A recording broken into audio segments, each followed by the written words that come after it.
नमस्कार, मैं हूं राहुल शर्मा और आप देख रहे हैं एसपी 9 न्यूज। स्वागत है आपका हमारे इस खास प्रोग्राम में। शुरुआत करते हैं प्रोग्राम की। राहुल गांधी भी आडवाणी को दे दें कांग्रेस सेवा दल में बोलने का न्योता। जी हां, ये बड़ी खबर जो है आई है।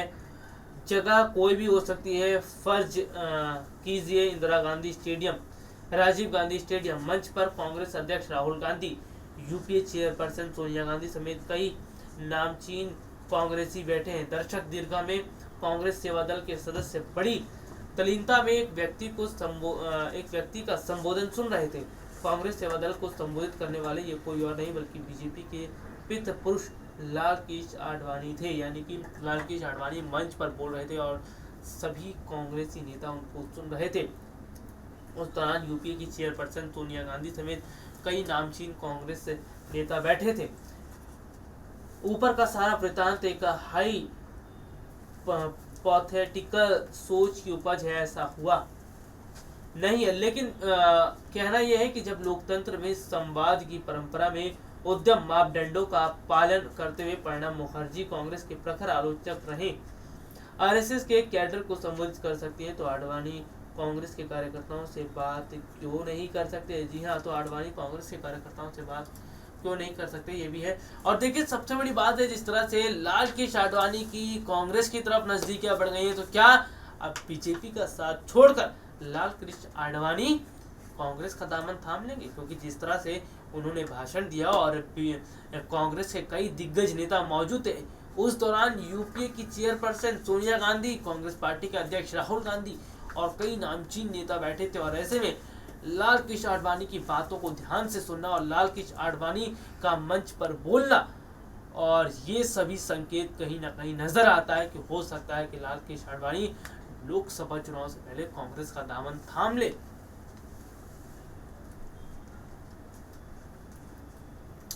देखिए, 1 जनवरी 1924 को गठित कांग्रेस सेवा दल पार्टी के जमीनी स्तर पर काम करने वाली प्रमुख संस्था रही है। जैसे आरएसएस बीजेपी की सियासत के लिए कैडर तैयार करती है, उनकी विचारधारा को खाद पानी देती है, यही काम कांग्रेस सेवा दल कांग्रेस के लिए करती है। जंग आजादी के दौरान फौजी अनुशासन, कर्तव्य परायणता और समर्पण इस संस्था की पहचान रही है। हालांकि अभी इस दल की सक्रियता कम है। तो जिस तरह से ये दल काम कर रहा है, और लालकृष्ण आडवाणी की मैं यहाँ पर बार बार बात कर रहा हूँ, लालकृष्ण आडवाणी का जिस तरह से बीजेपी में अभी तक देखने को मिला है कि अपमान हुआ है, ये देखने को मिली थी, कुछ तस्वीरें भी सामने आई थी। तो कहीं ना कहीं जिस तरह से लालकृष्ण आडवाणी का अब जो है उन्होंने पासा पलटा है, और लालकृष्ण आडवाणी का जिस तरह से देखने को मिल रहा है, हो सकता है कि वो कांग्रेस में शामिल हो जाएं। अगर लोकसभा चुनाव से पहले लालकृष्ण आडवाणी कांग्रेस में शामिल हो जाते हैं, तो इससे बीजेपी को बहुत बड़ा झटका लग सकता है। और आपको मैं यहाँ एक रिपोर्ट दिखाना चाहता हूँ कि लोकसभा चुनाव नज़दीक है और चुनाव को लेकर बीजेपी काफ़ी कोशिशें कर रही है। बीजेपी की क्या कोशिशें हैं, देखिए हमारी ये खास रिपोर्ट। प्रधानमंत्री नरेंद्र मोदी की अध्यक्षता में भाजपा शासित राज्यों के मुख्यमंत्रियों की एक बैठक हुई थी। इस बैठक में पीएम मोदी ने भाजपा शासित राज्यों के मुख्यमंत्रियों से 2019 के लोकसभा चुनाव से पहले सरकार की महत्वाकांक्षी कल्याणकारी योजनाओं को जनता तक पहुंचाने के लिए कड़ी मेहनत करने को कहा है। छत्तीसगढ़ के मुख्यमंत्री रमन सिंह ने कहा था कि बैठक में लोकसभा और विधानसभा चुनाव को लेकर चर्चा हुई थी। अगले साल लोकसभा चुनाव से पहले पार्टी को और मजबूत बनाने और पार्टी के विकास एजेंडे को गरीबों तक पहुंचाने जैसे विषयों पर चर्चा हुई। सिंह ने कहा, हमने अपने सुशासन के मुख्य बिंदुओं पर चर्चा की और मुख्यमंत्रियों ने बताया कि वो इस दिशा में काम कर रहे हैं। उन्होंने कहा कि अगले वर्ष तक हर घर में बिजली पहुंचाने और 2022 तक सभी परिवारों को घर मुहैया करवाने का फैसला लिया गया है। भाजपा के एक मुख्यमंत्री ने बताया कि बैठक के दौरान विभिन्न राज्यों के मुख्यमंत्रियों ने अपने अपने प्रदेश में केंद्र सरकार की गरीब कल्याण योजनाओं के बारे में प्रस्तुति दी और आगे की कार्य योजना पेश की। बैठक के दौरान पार्टी के शीर्ष नेतृत्व ने केंद्रीय बजट में प्रस्तावित योजनाओं को आने वाले समय में अपने अपने प्रदेशों में लागू करने पर जोर दिया। केंद्र सरकार ने अगले साल होने वाले लोकसभा चुनाव में योजनाओं को लागू करने की समीक्षा और जनता के बीच प्रभाव का आकलन करने को कहा।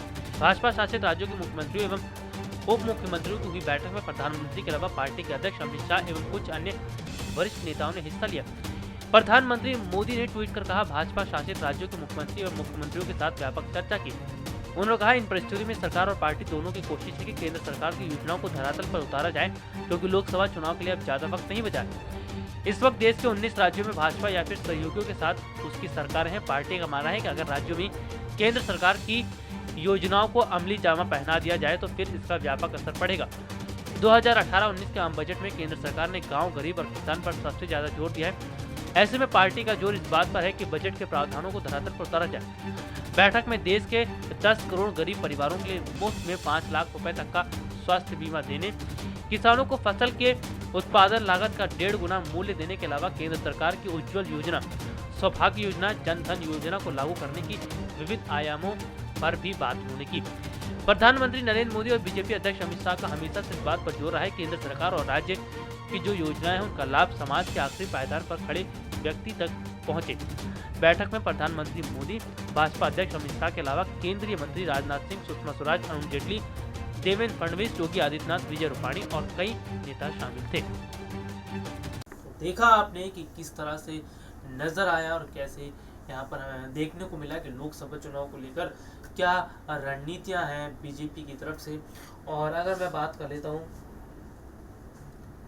कि जो देखने को मिला है कि लाल कृष्ण आडवाणी की बात हम कर रहे हैं, तो लाल कृष्ण आडवाणी ने जब मंच पर जी हाँ भाषण दिया था और जब उस दौरान सभी नेता मौजूद थे तो उनकी बातों को बहुत ध्यान से सुना जा रहा था लाल कृष्ण आडवाणी को, क्योंकि वो कह सकते हैं कि अपने साथ हुए प्रताड़ित चीज़ों के बारे में बता रहे थे और किस तरह से राजनीति आजकल हो रही है इस बारे में भी वो चर्चा कर रहे थे, बात कर रहे थे, भाषण दे रहे थे और उनकी बातों को सभी नेता ध्यान से सुन रहे थे। तो ऐसे में ये शुभ संकेत बीजेपी के लिए नहीं है, क्योंकि वक्त रहते अगर लाल कृष्ण आडवाणी को नहीं बनाया गया तो हो सकता है कि वो कांग्रेस का दामन थाम ले। तो आपको दिखाते हैं कि लोकसभा चुनाव को लेकर कांग्रेस की क्या रणनीति है, देखिए हमारी ये खास रिपोर्ट। 2019 का चुनाव जीतने के लिए राहुल गांधी काफी कोशिशें कर रहे हैं। आपको बता दें, गुजरात में कांग्रेस प्रदर्शन पर राहुल गांधी काफी खुश हुए थे, लेकिन वो ये जानते हैं कि गुजरात चुनाव में कांग्रेस को जीत के करीब लाने वाले नेता कांग्रेस के नहीं थे, बल्कि बीजेपी विरोधी वो नेता थे जिन्होंने अपनी लाइफ के लिए गुजरात सरकार के खिलाफ आंदोलन खड़ा किया। राहुल गांधी को ऐसे नेता के साथ हर राज्य में चाहिए जहां पर उनकी सरकार नहीं है, लेकिन उनका मुकाबला बीजेपी के रणनीतिकार अमित शाह से है, जो इस तरह के खेल में माहिर है। साल 2018 चुनाव का मौसम लेकर आया है पूर्वोत्तर राज्यों के साथ साथ कर्नाटक और साल के अंत तक मध्य प्रदेश, राजस्थान और छत्तीसगढ़ में चुनाव है। चुनाव वाले राज्यों में से 3 में कांग्रेस की सरकार है, मेघालय, मिजोरम और कर्नाटक। कांग्रेस को इन राज्यों में अपनी सरकार बचानी है, साथ ही बीजेपी शासित राज्यों में सेंधमारी करनी है। पर जिस लाभ लश्कर के साथ बीजेपी चुनाव में उतरती है, क्या वो कांग्रेस के पास है? इस साल देश भर में 8 राज्यों में विधानसभा चुनाव होने वाले हैं। पूर्वोत्तर में त्रिपुरा, मेघालय और नागालैंड में मार्च तक चुनाव होंगे, जबकि मिजोरम में नवंबर में चुनाव की खबर है। वहीं दक्षिण में कर्नाटक में अप्रैल या मई में चुनाव होंगे, जबकि हिंदी बेल्ट राजस्थान, मध्य प्रदेश और छत्तीसगढ़ में साल के अंत तक चुनाव होंगे। कांग्रेस को अपना गढ़ तो बचाना ही है, साथ ही राजस्थान और मध्य प्रदेश में किसानों के गुस्से की वजह से बड़े असंतोष का फायदा उठाना है। मेघालय में अभी मुकुल संगमा की अगुवाई में कांग्रेस की सरकार है। 60 सीटों के इस चुनाव में बीजेपी ने अपना पूरा जोर लगाया है।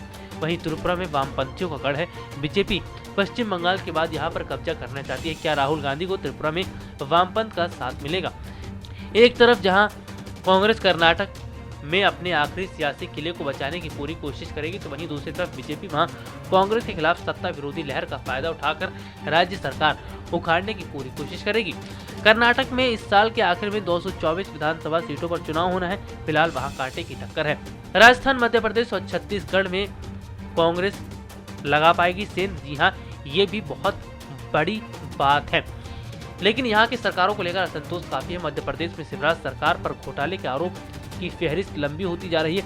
वहीं छत्तीसगढ़ में रमन सिंह के खिलाफ सत्ता विरोधी लहर है। राजस्थान में वसुंधरा सरकार के खिलाफ काफी असंतोष देखा जा रहा है। इन तीनों राज्यों में कांग्रेस तभी फायदा उठा पाएगी जब वो इन राज्यों इकाइयों में गुटबाजी खत्म कर दे। आपको बता दें कि 2019 में जल्द ही लोकसभा के चुनाव भी हैं और ऐसे में कांग्रेस हर स्तर पर कोशिश कर रही है कि वो चुनाव जीत सके।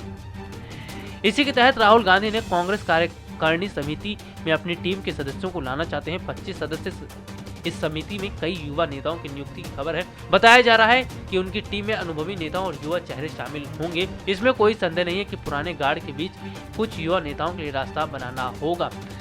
आपको बता दें, लेकिन अब ये राहुल गांधी को तय करना है कि वो चुनाव कैसे जीतेंगे। तो देखा आपने कि कैसे देखने को मिला कि लोकसभा चुनाव को लेकर कांग्रेस भी तैयारी कर रही है। और अगर मैं देखिए यहाँ पे बात करता हूँ, केवल लाल कृष्ण आडवाणी ही नहीं, बीजेपी के कई दिग्गज नेता जी हाँ ऐसे हैं जो पार्टी से खुश नहीं है। उनमें एक नाम आता है शत्रुघ्न सिन्हा का। उमा भारती ने भी कुछ समय पहले कहा था कि आजकल की राजनीति चमचागिरी पर चल रही है। और सबसे बड़ी बात है, अगर मैं आपको यूपी की तरफ ले चलूँ तो वहाँ के डिप्टी सीएम केशव प्रसाद मौर्य भी बीजेपी के कामकाज से खुश नहीं है, योगी के कामकाज से खुश नहीं है। इस तरह की खबरें देखने को मिली थी। और इतना ही नहीं, अगर मैं बात करूँ जिस तरह से देखने को मिला था यशवंत सिन्हा जिन्होंने राजनीति से संन्यास ले लिया, पार्टी छोड़ दी बीजेपी, लेकिन वो भी जब थे तो बीजेपी के कामकाज से खुश नहीं थे, पीएम मोदी के कामकाज से खुश नहीं थे। तो यहाँ पर एक नेता नहीं है बल्कि कई नेताओं का अभी तक देखने को मिला है कि वो बीजेपी के कामकाज से खुश नहीं है। जब उनके अपने ही नेता पीएम मोदी के कामकाज से खुश नहीं है, पार्टी के कामकाज से खुश नहीं है, तो जाहिर सी बात है कि जनता कहाँ से उनके कामकाज पर, मोदी सरकार के कामकाज पर खुश होगी, कहाँ से बीजेपी के कामकाज पर खुश होगी। लेकिन लाल कृष्ण आडवाणी के जो संकेत हैं, ये कहीं ना कहीं संकेत एक बड़ी जो है बड़ी दिशा की ओर इशारा कर रहे हैं। क्या हो सकता है आने वाले समय में, ये देखने वाली बात होगी। तो बहरहाल आज के इस प्रोग्राम में इतना ही। अगली बार आपसे दोबारा मुलाकात होगी, तब तक के लिए इजाजत दीजिए। नमस्कार।